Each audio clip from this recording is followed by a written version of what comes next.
Chapter 1. The Broken Beast.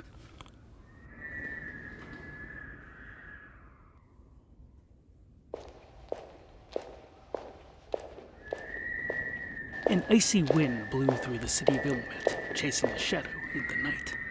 As the figure made its way, the wicked weather slashed at shuttered windows, rattling the sleepers within. Sharp as straight pins, it howled over the steep edge of Buildingstrom Hill, then wound its way down the steep and narrow roads of Tumbledown, and down and down and down until reaching the base of the mound.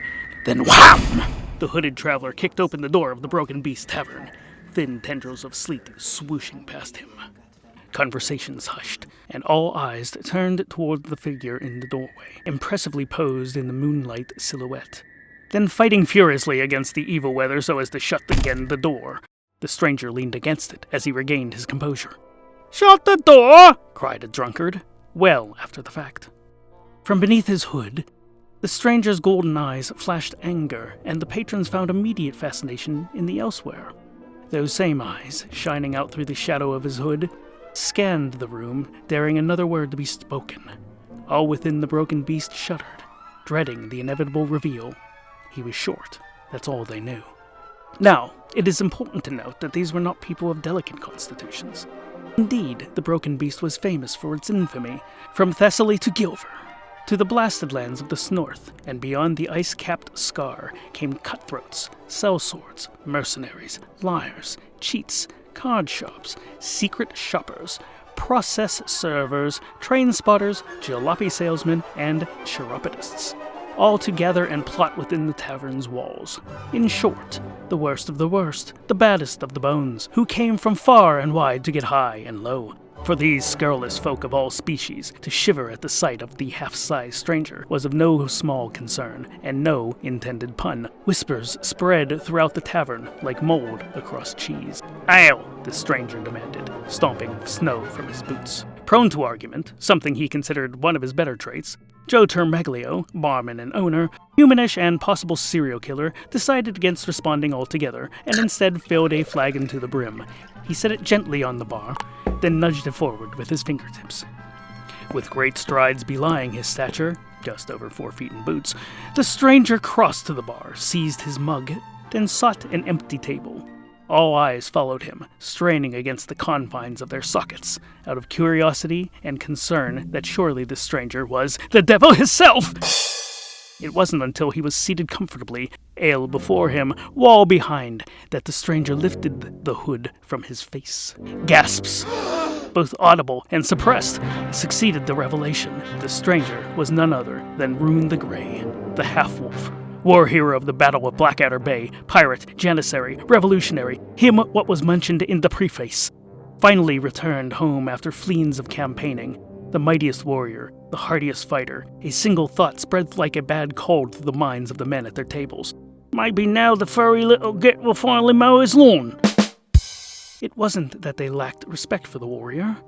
Honestly, it was about the property values. After all, one unkempt parcel of vegetation made the rest of the neighborhood look shoddy, and the Vernica, the land surrounding his Castle Sybil all the way to the Great Burney Wood, was in outrageous need of attention. Surely the mighty soldier could appreciate that. Surely and for certain. But no one was eager to be the first to bring it up. On and off these 9 fleens, the wolf had been gone. Before that, 10 fleens leading the branches of the resistance in both Cornelian wars. A fierce strategist who'd stood upon mounds of corpses, both enemies and his own soldiers, sword raised in victory once the mad King Marinek finally, well, everyone knew the story. Blah blah, oppression, blah blah, replacement king went just as nuts with twice the brutality, blah blah, yakety schmackety, blabbity blah. New ruler eliminated the monarchy, only to replace it with an autocratic presidency, blah. And that was politics for you. For his efforts, now President for Life Lassiter Pleiades rewarded Rune the Grey handsomely with his own lands in Roval, in the nicest part of town, where the only neighbors were the elderly and rarely threw raucous parties. Finally, the career fighter could retire in peace in the aforementioned Castle Sybil, except for the dry rot destroying the west wing staircase. Oh, and the mold creeping through 3 of the 5 dungeons. All of the weatherproof glazing around all of the rosette windows needed replacing. That cost a pretty penny, and they'd had to use Stark insulation. Winter is coming, better call Stark. Then there were the bloody property taxes, holdover from Cygnus's rule meant to expire if the bloody bastard president for life hadn't renewed them. But that's government for you. So with the glazing, the rot, the mold, the damp autumns, plus the pH balance of the moat was way too high for anyone's liking, plus salaries for the contracted staff, Rune's retirement went into an inexorable hold. And did we mention the blurking taxes? Thanks to all of that, he was forced to advertise as a sellsword, something he considered to be a major step backwards, career-wise. But what other work was there for a warrior and a tactician? He lacked typing skills and had no temperament for middle management. Selling real estate in this economy? Ridiculous to even consider. So mercenary it would have to be. Though always grey, the wolf's fur was now shot through with shocks of white. The top of his left ear drooped over a pair of gold hoops. A chunk was missing from his right ear, and his muzzle bore many scars. Several personages noticed that the tip of his once glorious tail was missing, but none would be impolite or foolish enough to observe this out loud. One thing that age had not erased. Rune the Grey had resting murder face. The head of his ale had barely dissipated when two additional hooded travelers invaded his solitude. Rune sighed. It sounded exactly like a vicious, blood-curdling snarl. "What? I just sat down!" A vicious scar surrounded by a face leered down at the mighty wolf. "So," said the twisted mouth belonging to the face, "I see your back." "No, you see my front," Rune replied, "and I'll thank you to keep your eyes to yourself." A berserker's rage began to creep through Mundegrin the Cruel, for that was the scar-bearer's name, manifesting as a crimson flush easily mistaken for a bad rash. Red spread from beneath the faux-furred collar of his genuine rubber mackintosh, smeared across his cheeks. Blood shot his eyes, angried up his ears, then disappeared beneath the rim of his spiked German helmet. Hard fought and blood spilt, but eventually won an auction. Besides Mundegrin the Cruel, humanish and pinkish, was his companion and bootblack, Spinrod McMulch, also humanish, presumably. The two had been inseparable since discovering they shared a barber.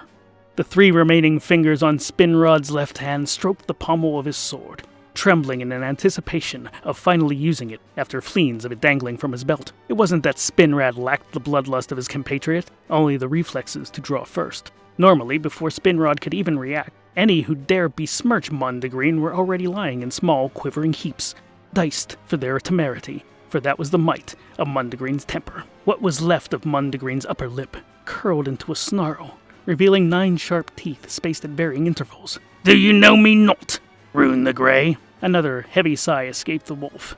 "I know you, Mundegrin," he said. "Mundegrin the Cruel, Mundegrin the antagonist, Mundegrin the Rotarian," said Spinrod, the interrupter. Yeah, said Rune. "What is it with you guys and all the titles? Why do I never casually run into somebody called Octavius the Reasonable?" "Enough!" roared Mundegrin the Short-Tempered. "I know well of your word games. I shall not be swayed." "What sway? That's obviously canvas," Rune said, indicating the man's trousers. His wardrobe was a line that Mundegrin would not see crossed, having had his eyes medically straightened in the Navy. "Have at you, morph scum!" And with that, Mundegrin reared back and drew his longsword. Spinrod fumbled with his shorter blade, but only managed to cut his thumb. For his part, Rune was unruffled.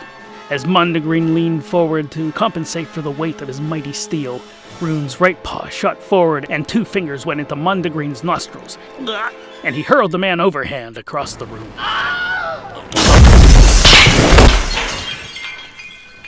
The scar-faced mendicant crashed into 2 tables, overturned 7 flagons of ale, upset 2 barmaids, 5 patrons, and many floorboards, before finally slamming into yonder wall with a dreadful, skull-smushing thud. Went the mercenary's neck-melon against the hard wood. Without acknowledging his presence, Rune wiped his paw on Spinrod's tunic. Spinrod stood mouth agape, terrified beyond rational thought. The wolf glanced up at the weasel-faced, few-fingered assassin's apprentice. The skull-capped thug's hands shook, his toothsome snarl trembling, but he remained where he was, unsuccessfully looming over Rune. Eventually, he wandered away to become Spinrod, the no longer in this story. Unpleasantness accomplished, Rune blew away the foam from his flagon. He watched as the splot of foam landed on the far end of his pitted wooded table. Just beyond the splot and pits stood 2 more visitors. A tension headache sidled up behind his brow. All about him, other patrons of the broken beast worked feverishly to remain unnoticed. With far less flair for the dramatic, the two newest unwelcome guests doffed their hoods and smiled broadly at him. "Ah, Rune, my friend!" exclaimed the golden retriever in the flight cap and goggles, who seized Rune's paw with both of his own. "Rune!" rejoiced the flame-haired, humanish woman to the dog's right, who seized Rune's remaining paw in her freezing but beautifully manicured hands. "Bugger off!" said Rune. It is worth noting at this moment that Rune's unwelcome guests were heralded heroes in their own right. The dog, Dusty Sinclair, was a celebrated pilot and recipient of the Brass Knuckle for his service in the Second Cornelian War. Dim as a brick he was, but he could thread the needle or storm a barn or walk the wing or sputter the prop like no other. The woman, Sinclair's espoused, was none other than Red Scarlet, swordswoman, sharpshooter, an expert with longbow, crossbow, quarterstaff, three-quarter-staff, half-pipe, shuriken, and decoupage. Without their uttering a word, Rune knew they were there to present him with a quest. "But it's a pretty good quest," cajoled Sinclair. "No, sawed off. It would benefit many lives, serve many great causes. No, and I don't care." Was there an insect swimming in his ale? Something with legs was definitely kicking at the foam. "It would be your chance to really prove your mettle. My mettle is already established fact. Get stuffed." Bug or no bug, Rune downed his brew. Aside, when Dusty met Rune. At that moment, Rune had no choice but to think back to the first time he'd met Dusty Sinclair, in Northern Slidersham. It was a night not unlike that very night. Exhausted from a round of hooliganism and badminton, Rune sought shelter and sustenance in a tavern called Bell's Balls, renowned for its cotillions.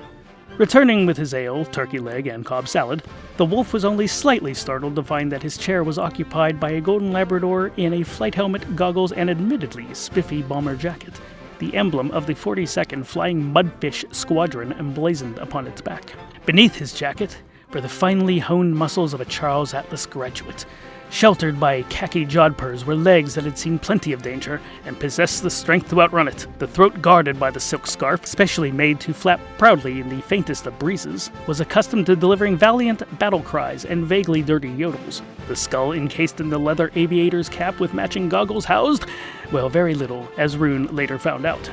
Yes, before Rune was a hero of the highest order, with a devil-may-care glint in his eye and a song in his heart, sensitive enough and secure enough in his masculinity to cry at the beginning of Up, and yet jocular and fun-loving enough to play punch-up with the boys. With a strong cleft chin Kirk Douglas would kill for, this was a dog ready to face the world, serve up a smile with the kind of gleaming white teeth rented out for dentist seminars, and say, "How you doin', Chief?" smugging up with Rune with Frazetta-esque bravado. Rune was unimpressed. "You're blocking my chair, Snoopy." Thus was the beginning of Rune's most frustrating relationship. Back to Chapter 1. Scarlet narrowed her emerald eyes, her ruby lips stretching into a quite evil smile, slightly undercut by the freckles arching across her button nose. "It promises good fortune?" "Okay, real quick." Upon seeing Red Scarlet again, Rune thought back to the first time they'd served together before the First Cornelian War. Though previously acquainted due to a series of misadventures involving a sacred jewel, a heist, and 2 different employers, it wasn't their first battle mission that had landed them deep in the snee. Then, he was still a ruffian, not yet the tactician they'd later sing about. Little more than an enthusiastic volunteer in the resistance, just a sword and an unbreakable spirit. At the age of 19, Red Scarlet was already a seasoned warrior, a direct descendant of the Valkyries, raised in Tu Obscura by the Primazons. During the Battle of Woeful Ridge and Carcassonne, she and Rune had been pinned down by enemy fire, platoons of Iron Pants advancing rapidly. As she loaded another drum into her Thompson, her body shifted beneath the strict-cut, form-fitting leather jacket, and Rune caught a glimpse of her true uniform, the emblem of the warrioresses of her lineage. "Are you—" He wasn't sure how to ask this question. "Are you wearing chainmail bikini under all that?" She nodded and drew back the rifle slide with grim determination. "It's war. I need to feel confident." And then over the top they went, howling with the rage of a million angels. The Iron Pants never knew what hit them on that glorious day. Later, at camp, he found her delivering her damaged accoutrement to the laundress, the leather worker, and the blacksmith. Later still, in his tent, still warm from the fire. But that is another story, one that Dusty St. Clair must never learn. Back to Chapter 1 for real this time. Where were we? Blah, blah, blah, Scarlet, the freckles arching across her button nose. Right. "It promises great fortune," she said, possibly again. With the sudden image of his mortgage payment blooming in his mind, Rune slammed down his mug. No, no, no! And how much? Too much to count. I don't have to take off my shoes to do math, woman. Give me a ballpark figure. 8 quadrillion slaves, she said. Uh-huh. And how much of that is gold? You see, the Bank of Roval preferred yucks over paper currency. It was another pointless financial cruelty. What's the current exchange rate? Okay, whatever. Rune sighed. It was a heavy sigh, utilizing his entire body to the tips of his gray fur. I'm knackered. Let's talk about it later. When shall we meet? On the morn, said Dusty. Rune glared at him. And what time is the morn? We talking 8, 8:30, closer to 11?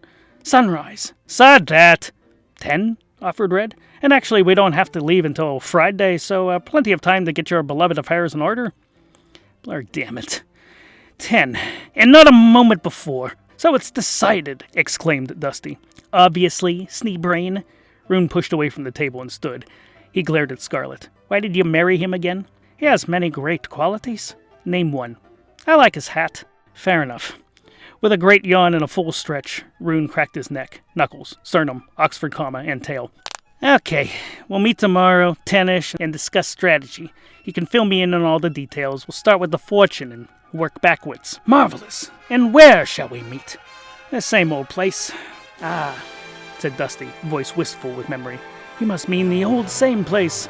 How I've missed it. Whiling away the hours, waiting for the electrician. Or someone like him. Yes, indeed, my love. Indeed. Rune then observed that the old scarred dartboard still hung upon the wall, and felt a remedy for both his headache and his purse. Say, Dusty, old jerk. Yes, Chief? How much coin you have on you? I have a couple of yucks, why? Rune strode to the board and withdrew the 6 darts with one yank. Fancy a game? As if someone had yelled, BOMB! Every man-jack patron of the Broken Beast dove for cover beneath the tables, some even abandoning their drinks in favor of survival. For it was known throughout the land, whispered in hushed and fearful tones, Rune the Grey, hero of Slidersham, the terror of Trogdine, was the greatest darts player in all of known history. Before the night was over, Dusty had managed but a score of 16. On Rune's final return, 3 darts, each one stuck into the fletched end of the other, protruding from the exact bullseye center of the board. A triple bullseye. Surely, this was one for the books. And with that, Rune pocketed all of Dusty's fun money. Fortunately for his marriage, Dusty and Red kept separate finances. Thus concludes this episode of The Further Adventures of Rune. Tune in next week via your favorite audio delivery system. Don't forget, full episodes and super mega chunks are available on Patreon. But you knew that already.